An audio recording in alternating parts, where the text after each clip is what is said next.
Hello and welcome to this lecture on some core issues in cognitive psychology. My name is Philip Milroth and I'm a researcher here at the department.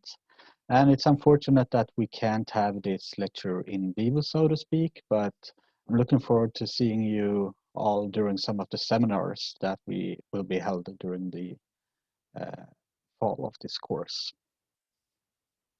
And just a heads up that please bear with me with any technical mishaps because, well, even though I have tried to use Zoom before on lectures, it's always a bit more tricky than doing lectures live, so to speak. So if I lose my pace or someone opens the door, please bear with me with that. So let's first take me away from the screen here and let's focus on what we will be talking about today.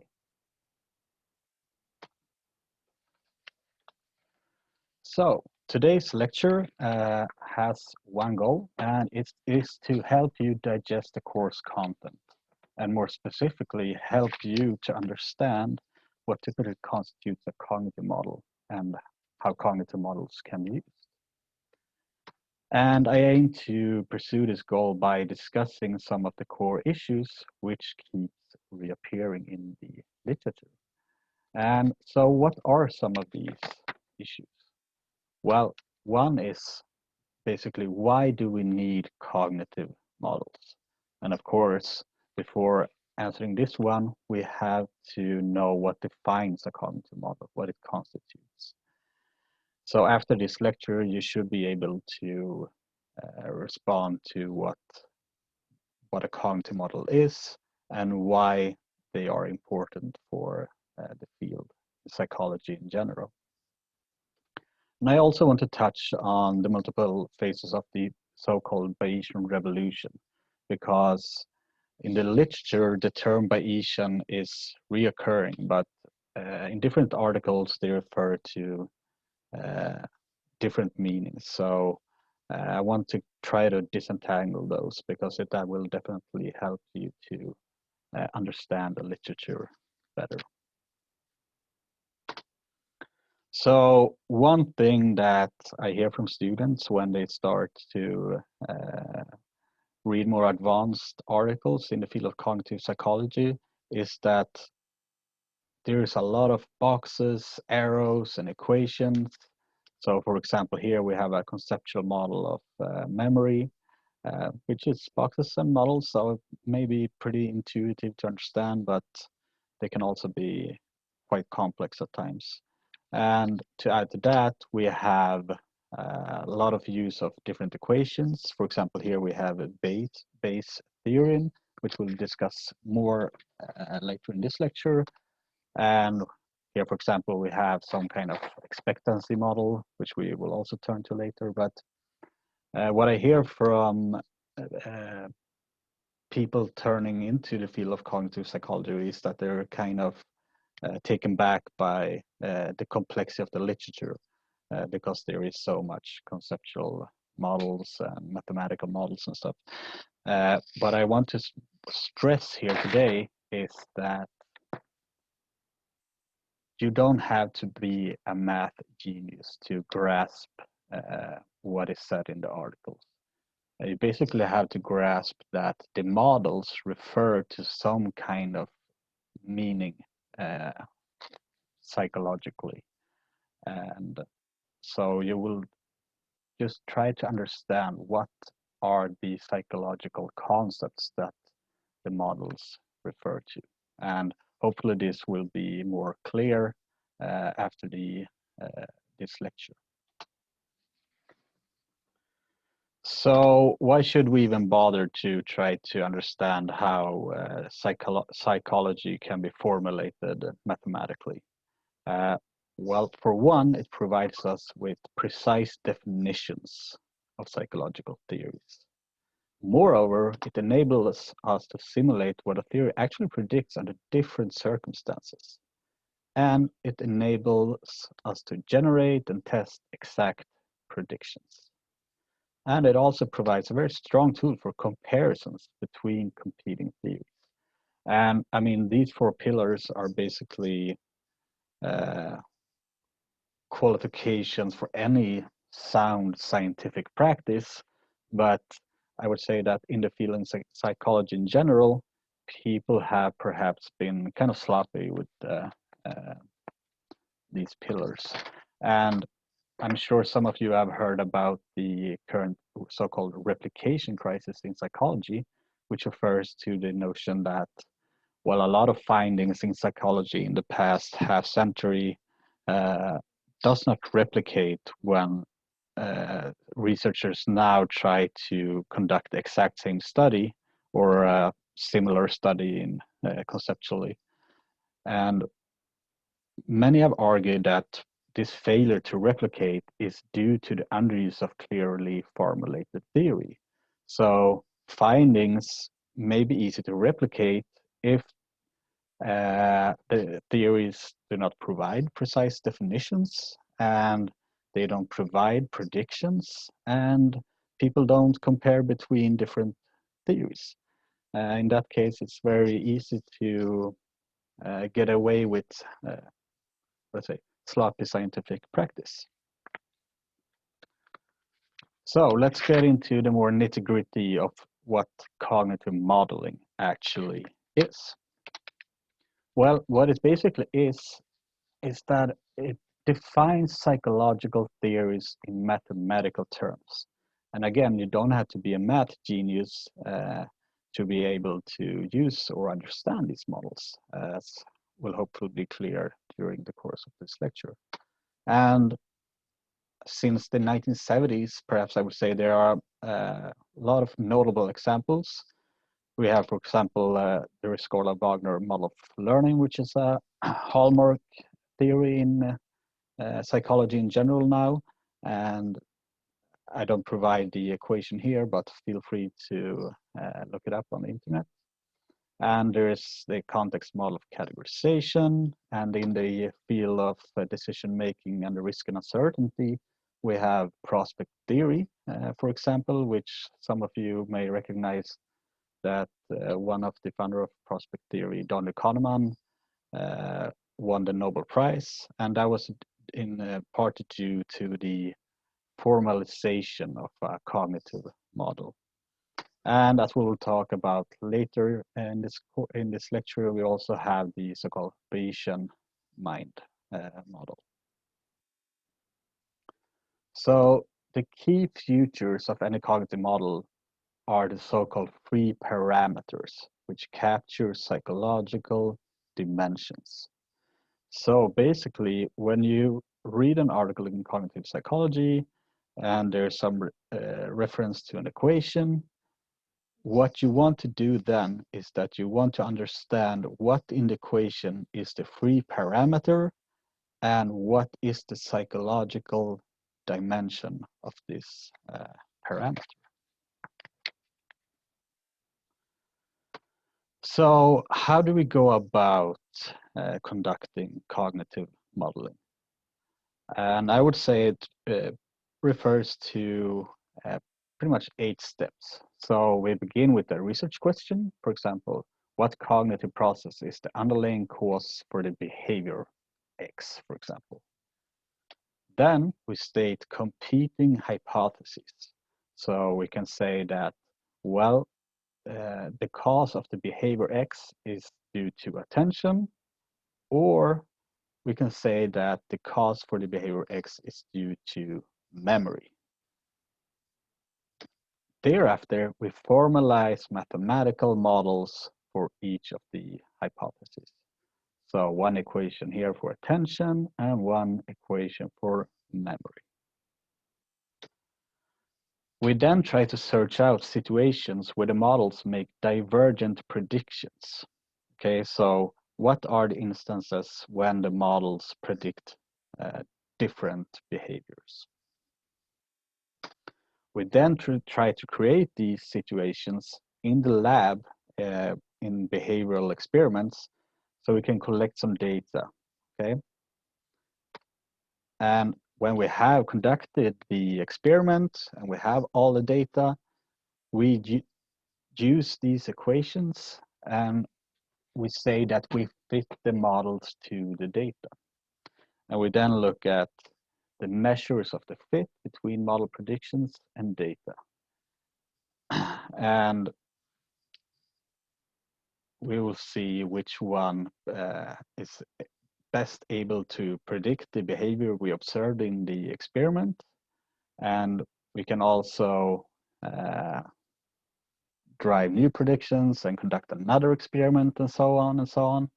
But ultimately, we want to see which equations explain the most variance in the experiments and which equations predictions is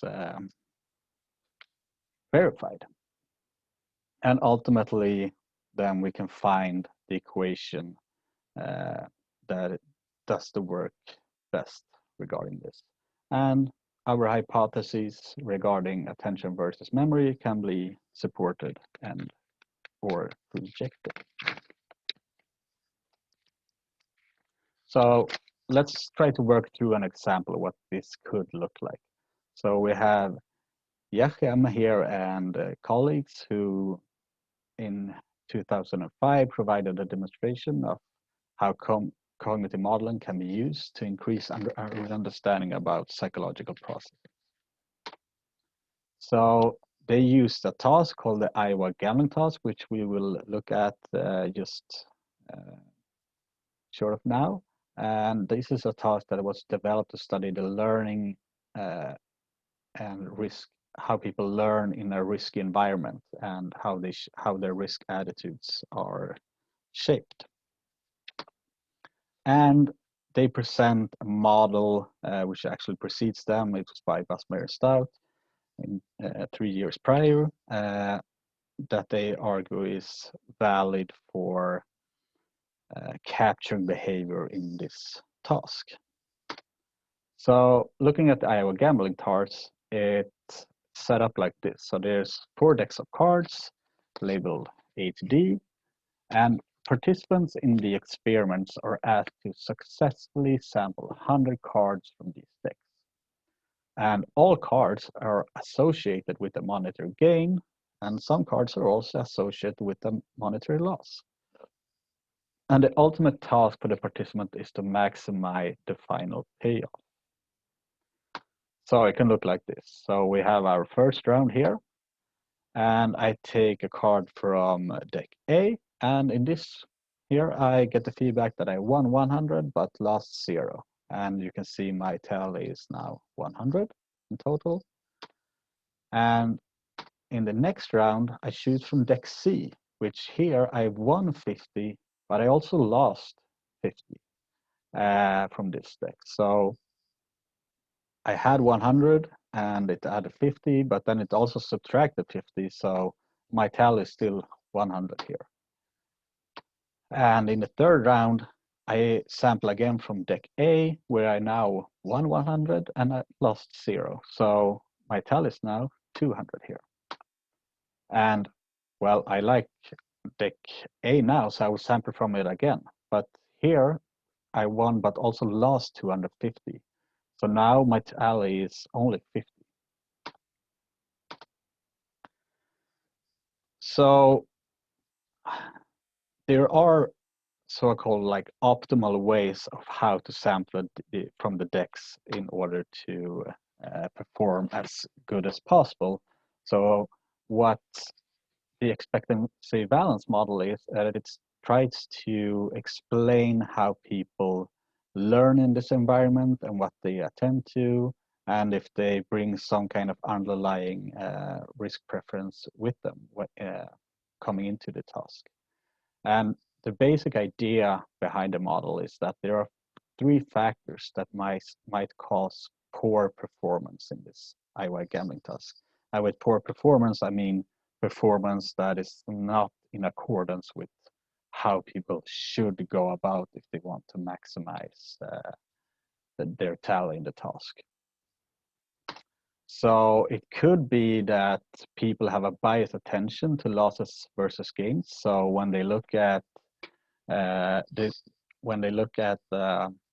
deck of cards that often returns a loss, they tend to stay away from that deck for a while. And this was actually the hypothesis that Yachem and colleagues had.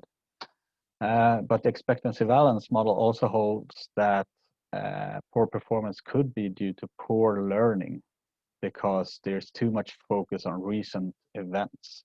So basically, it says that, well, I only look at what happened last time I sampled from a deck. I don't care really about what happened 10 runs ago. And finally, there's also the factor of motivation that, well, people don't really care about this task, so they just pretty much engage in random responding, choosing at random which deck to choose from.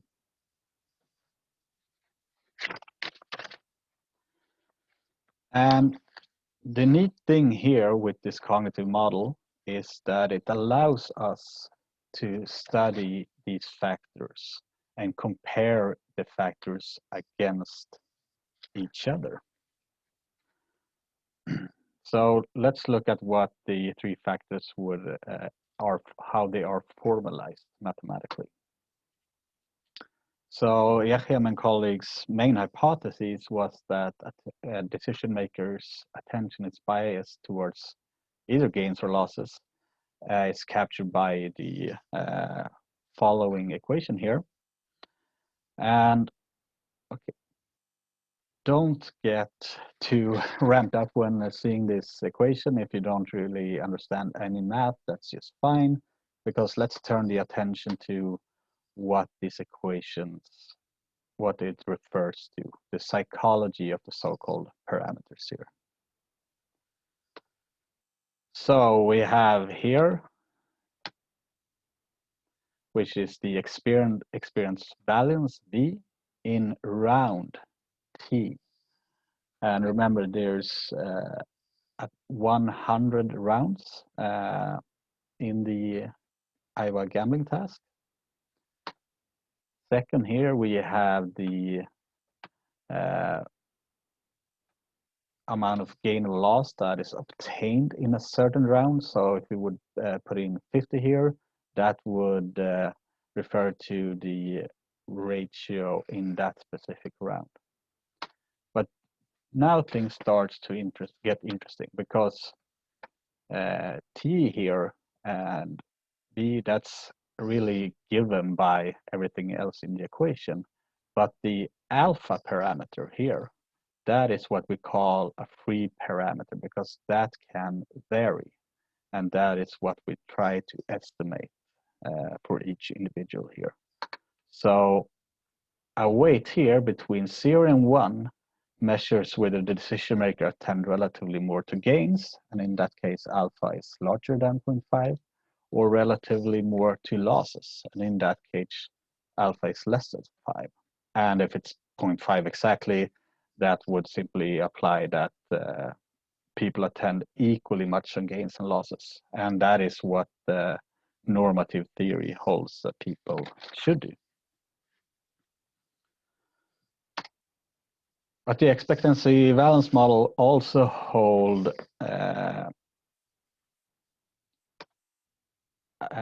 alternative hypotheses as well. So, for example, that they have erroneous learning here, and this can be captured by this equation, where we again focus on the psychology of the parameters. And in the first case here, it refers to the decision maker's belief about how good a certain deck is at a certain round. Okay, so both J and T here are given by what deck we focus on or what round we're playing at. So they can't really vary. And this part of the equation refers to what is called the prediction error. So basically what what is the difference between what people thought would occur and what actually happened. And here we have the free parameter, which carry a psychological dimension. So a weight between 0 and 1 measures how much the expectation about a certain deck is affected by the outcome in a certain round. So low values are associated with small adjustments and large values are associated with large adjustments.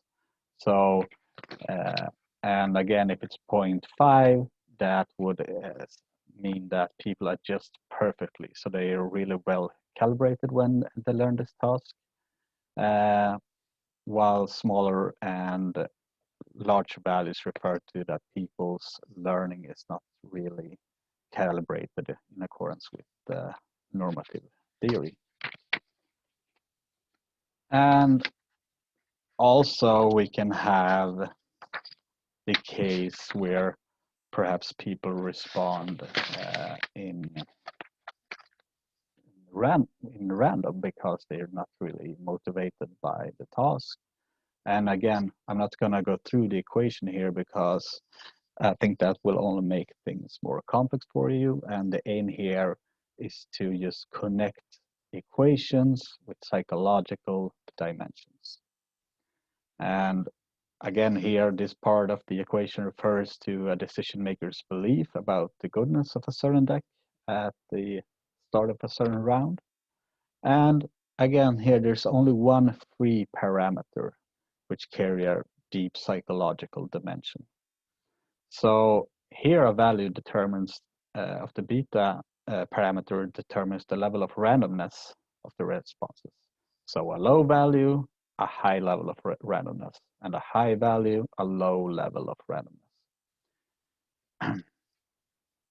And actually, the value of the beta is determined by factors, by, for example, the value of sigma parameter, but they can typically be set by the experimenters and so on. So what you want to do when you see complex equations like this is search through the articles and try to map what psychological dimensions does each part refer to. And I mean, if you are a math genius, go ahead and get down to the nitty-gritty of each models and look at how they can predict and stuff. But I think at this point, just try to map mathematical equations and part of mathematical equations with what they are supposed to represent.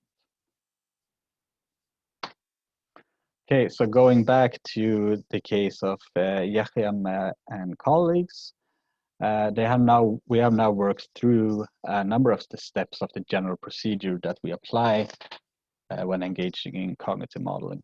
So we have posed a research question, and they wanted to test whether attention to losses or gains is what drives people's behavior in this task, or whether it's due to erroneous learning or low motivation. And so they formalized models for each of the hypotheses, and actually each hypothesis is a special case of the expectancy balance model. So it's one model that can cover different hypotheses. And they have also conducted a task, a laboratory task, and conduct an experiment, in this case, the Iowa gambling task. And it's now time to look at how models are fitted to the data, and thereafter how measures of the fit between model predictions and data are computed, and ultimately to support or reject our hypotheses. So what do we need to think about when we talk about model fitting or comparing models? Well, you need to grasp that model fit is the procedure of finding the most likely parameter figuration given the observed data. So there are several methods for fitting models, and there are numerous measures one can be used. For example, the R2, which is the explained variance, or the root mean square error, or the Bayesian information criteria. Well, there are advantages and disadvantages to each of the measures, but what you need to understand is that they can all be said to do the same thing as classical linear regression. That is, they're used to identify the model configuration that best explains the data. So when the best fitting parameters has been found, then a psychological explanation is provided. So in the case of Yefim and a colleague, they compared their the model that constituted overly attention to gains and losses and compared it with the other two models. And ultimately, then they were given parameter estimates for each of the models. And one could then use these parameters to try to predict the behavior in the Iowa gambling task. And ultimately, the model that was able to explain the predictions or explain the behavior in the Iowa gambling task by participants was the model that they use for the main hypotheses. So basically it states the psychological meaning here of the equation is that decision makers attend relatively more to gains or relatively more to losses. And that is what primarily drives the behavior in the Iowa gambling task. So having found this, one could start to map how different subpopulations behave in this task. So what we are observing here in this figure is basically how people attend to gains of and recent outcomes. So if you have a positive alpha value here, means that people are more attentive to gains, and if we have a negative value here, that means that people are more attentive to losses. And here it's also as a function of how much people care about the recent outcomes. So what is sampled in the deck just prior to the sampling of the current deck. And here they have then mapped different populations. So for example, heavy cocaine users, they try to focus more on possible gains here, while people with Parkinson's their attention seem to be more primed towards losses. So that is one example of how cognitive modeling can be used in a precise manner to formulate hypotheses and test them against each other.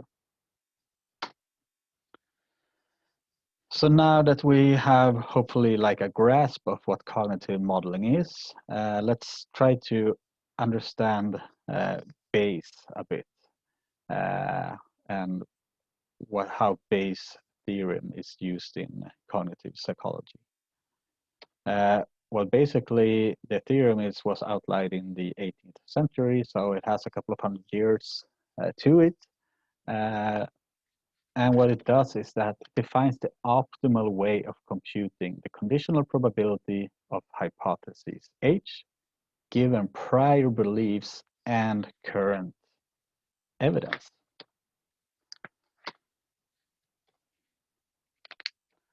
So this is the equation, and first here we have the posterior probability, namely the probability of hypothesis H given evidence E. Second, we have what is called the likelihood. This is the probability of evidence E given hypothesis H. And finally, we have what is called the prior probability, which is the baseline probability of age. And again, if you don't enjoy math, please don't get spooked by this equation. It can take a while to really grasp the intuition behind it. Just try to remember that the equation, the psychological dimension that it captures, is that it defines the way of computing the conditional probability of a hypothesis, given what we believe prior to seeing the data and after that we have seen the data. So what is this equation used for? Yeah, I'm sorry, of course, the probability of evidence should be in there. So how is this equation used in cognitive psychology? And one thing that cognitive psychologists who are inclined to be Bayesians do is that they look at how well an optimal agent would do in a specific task. So in probabilistic inference tasks, for example, they can now set up an environment in an experiment and have participants try to solve this task, and they can then calculate the Bayes theorem to see what would an optimal person do, and then compare the behavior with this. And I mean, this is pretty straightforward, because we as experimental psychologists are the ones who set up the environment in an experimental task, so we can really control what we think an optimal agent should do. Another way that it's used is the so-called Bayesian theory of mind. And this is a bit more of a bold statement, holding that basically humans are behaving according to Bayes' theorem.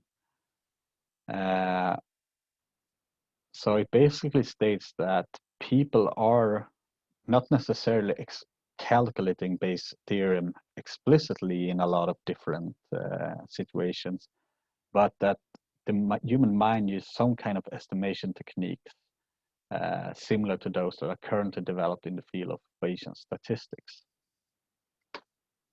And finally, the Bayesian terms are also used in regards of analysis of data. And I'm not going to go into detail about that here, but that's also a current theme in the literature in cognitive psychology, that I mean, typically in your education, you have probably faced the frequentist approach to analysis of data, where you calculate significance and p-values, whereas in the Bayesian framework, we are talking about Bayes factors instead, and the posterior probability of something.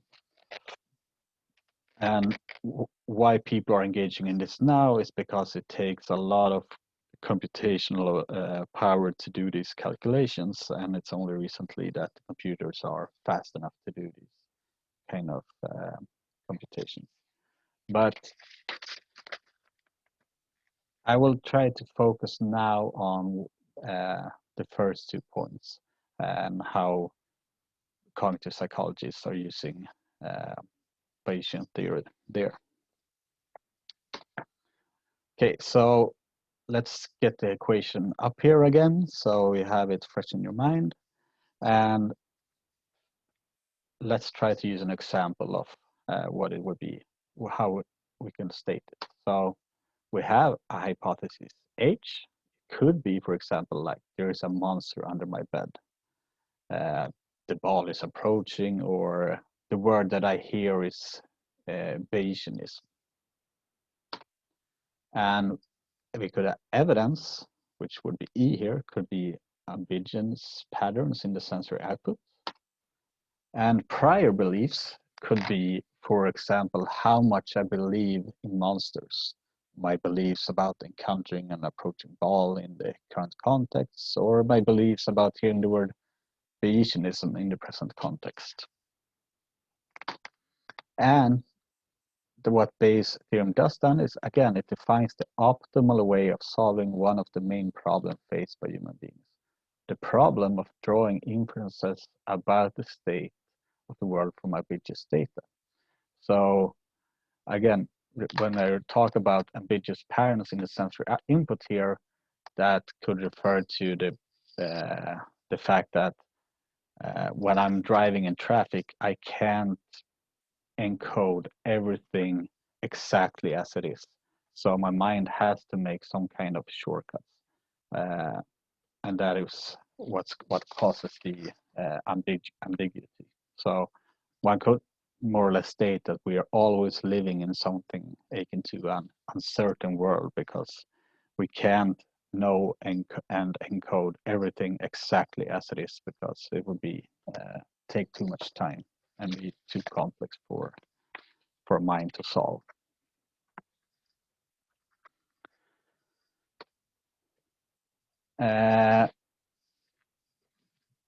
And this idea of using Bayes' theorem has been around for a rather long time in psychology, but the influence has varied over time because there are some problems with the idea, namely that it's, again, computationally demanding, which I was touching upon in my example of driving in traffic. So, for example, if all the hypotheses are known, well, then it's pretty easy to assign prior probabilities. But often, though, we can't really state all the possible hypotheses, or we can't be certain that we have covered all the possible hypotheses there are. And I mean, likelihoods are possible, not necessarily easy to compute if hypotheses are well defined, but sometimes perhaps hypotheses are not so well defined. And the probability of the evidence is possible to compute if the environment is small and well defined, but can be impossible to compute if the environment is large and undefined, even if you have a lot of computational power. So what does the literature say in regards of to what extent people can be said to be Bayesian data analysts? Again, this does not refer to the notion that people explicitly, for example, with pen and paper, calculate Bayes' theorem in situations that they encounter, but that the techniques that they use in their environments can be captured mathematically by Bayes' theorem. Some people are using some kind of approximation technique that could be due to neural network, how they are connected, or some kind, perhaps even different sampling techniques, different memory sampling techniques that mathematically correspond to Bayes' theorem. And in the case of lower order cognition, such as perception, there's actually a lot of evidence that indicate that humans truly are Bayesian data analysts, especially if one accounts for known cognitive limitations in the analysis. So, for example, in the case of driving in traffic, sure, people do get into accidents, but in 99% of the cases when we drive, we manage to stay out of trouble and avoid collisions and stuff, because we are updating our beliefs constantly in what is seemingly Bayesian manner.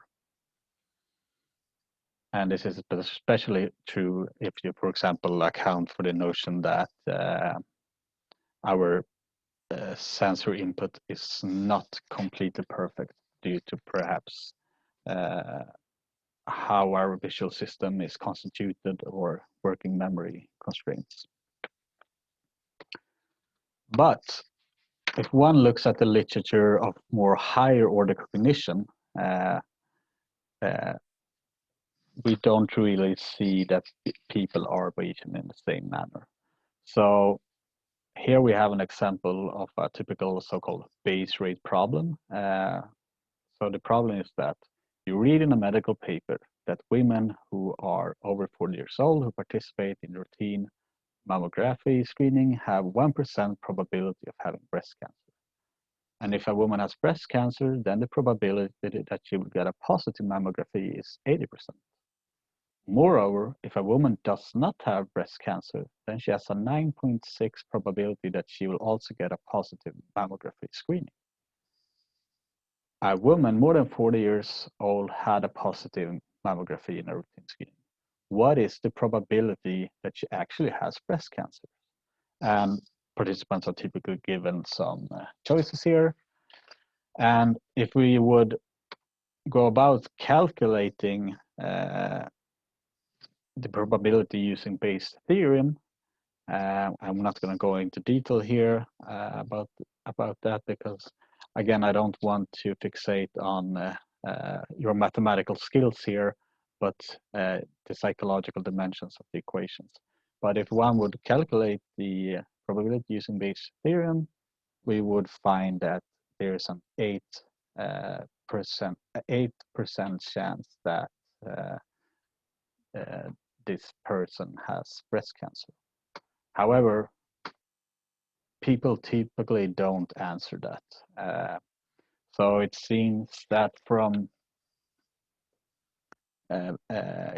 behavior in inference tasks such as this one, which requires more higher order cognition, explicit calculations, such, people seemingly don't use Bayes' theorem. They don't use it explicitly by calculating it as the formula is written, and they don't seem to use any sampling or heuristic strategies that approximate Bayes' theorem. So the behavior cannot be captured by the mathematical equation of Bayes' theorem in higher order cognition.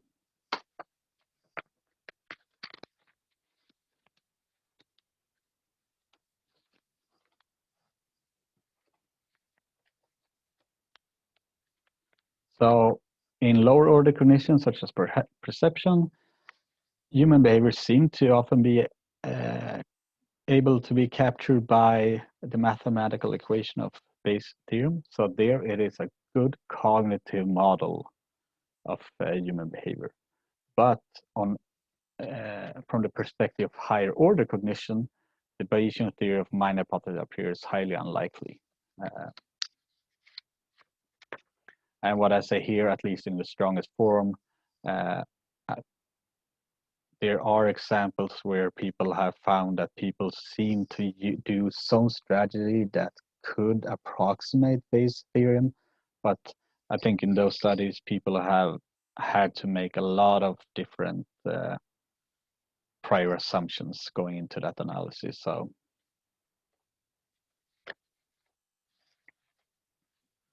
and one reason that people have argued that people do not use something approximating Bayes' theorem is that this would require a lot of storage demands on the human mind, that we would constantly have to store probability distributions and somehow perform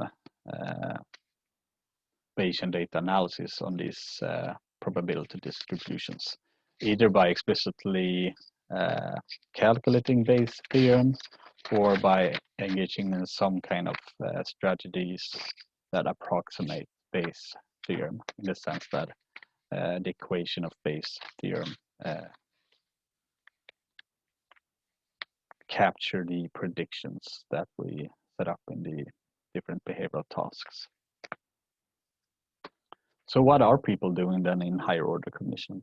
Well, the potential solution here is that people engage in various different cognitive techniques. So to capture the human mind, one has to allow for multiple cognitive models. So there's simply not one equation to rule them all, so to speak, but there are a lot of different cognitive models and a lot of different equations that are needed to summarize human cognition. And I mean, if you look at the literature historically, some have argued that people indeed are completely rational, engaging in the Bayesian theory of mind, or engaging in Bayes theorem, sorry, or other rational theories such as expected utility calculation.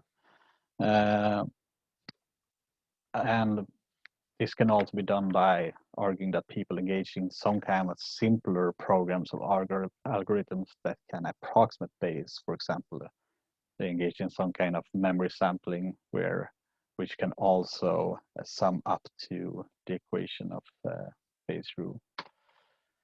Others have argued that, well, since people do not behave as Bayes' theorem at all, then perhaps they are so-called cognitive cripples, and this is perhaps the argument you often see from proponents of the so-called heuristic stem bias view,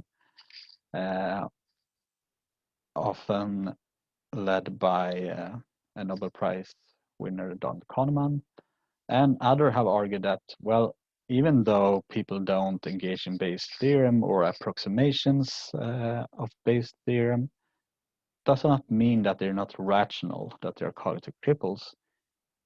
Basically entails that, well, people are engaging in other strategies, which can be heuristics or simple sampling procedures that are adapted to the cognitive constraints of human cognition. So the evolution has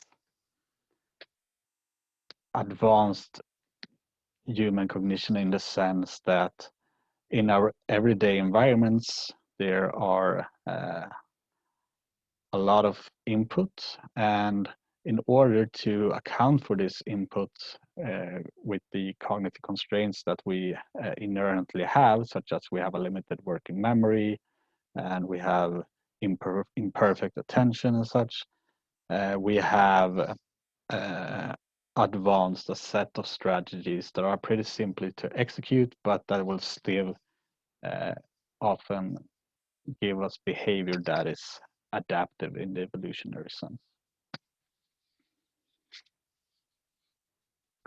So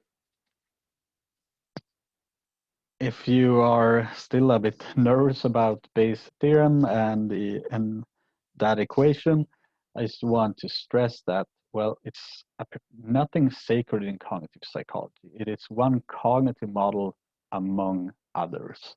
And sometimes when you read articles in the field, especially from Bayesianists themselves, it could be, you can get a sense that Bayes' theorem is sort of the holy grail in cognitive psychology. And I would want to stress that it's definitely not. It's one cognitive model among others. It's one equation that at times can be a good formulation of when describing human behavior, and at times it's not necessarily so. So summing up this lecture on cognitive model, remember that the reason we want to use these equations is because it allows us to be very precise in our predictions. And that is pretty much what any scientific field wants to do, whether it be physics or chemistry or psychology. You want to be as precise as possible about your predictions, so there can be no misunderstandings about what the theory holds in comparisons to other models and theories. And as we saw also with the example of Yachem and colleagues, the models can be used to answer a number of very different equations, which can be done more efficiently with cognitive models that are very precise compared to using so-called mean variance statistics, the typical t-tests of self-reports that you often see in psychology. Because the problems with those kind of studies is that when you rely on a vague hypothesis and you test it by comparing means between samples, such as from self-reports, the predictions are not very strong, meaning that the predictions can be made by numerous models. And I mean, what we do is that we want to compare a number of competing hypotheses that are precisely defined, and that they can only be done if they are formulated mathematically. There are, of course, problems with the cognitive modeling approach, and one is that the choice of design when we conduct an experiment, of course, matters. So one could, if one is, for example, Bayesian and prefer the Bayesian theory of mind, one could set up experiments that will benefit the Bayesian theory of mind compared to other models and hypotheses, perhaps.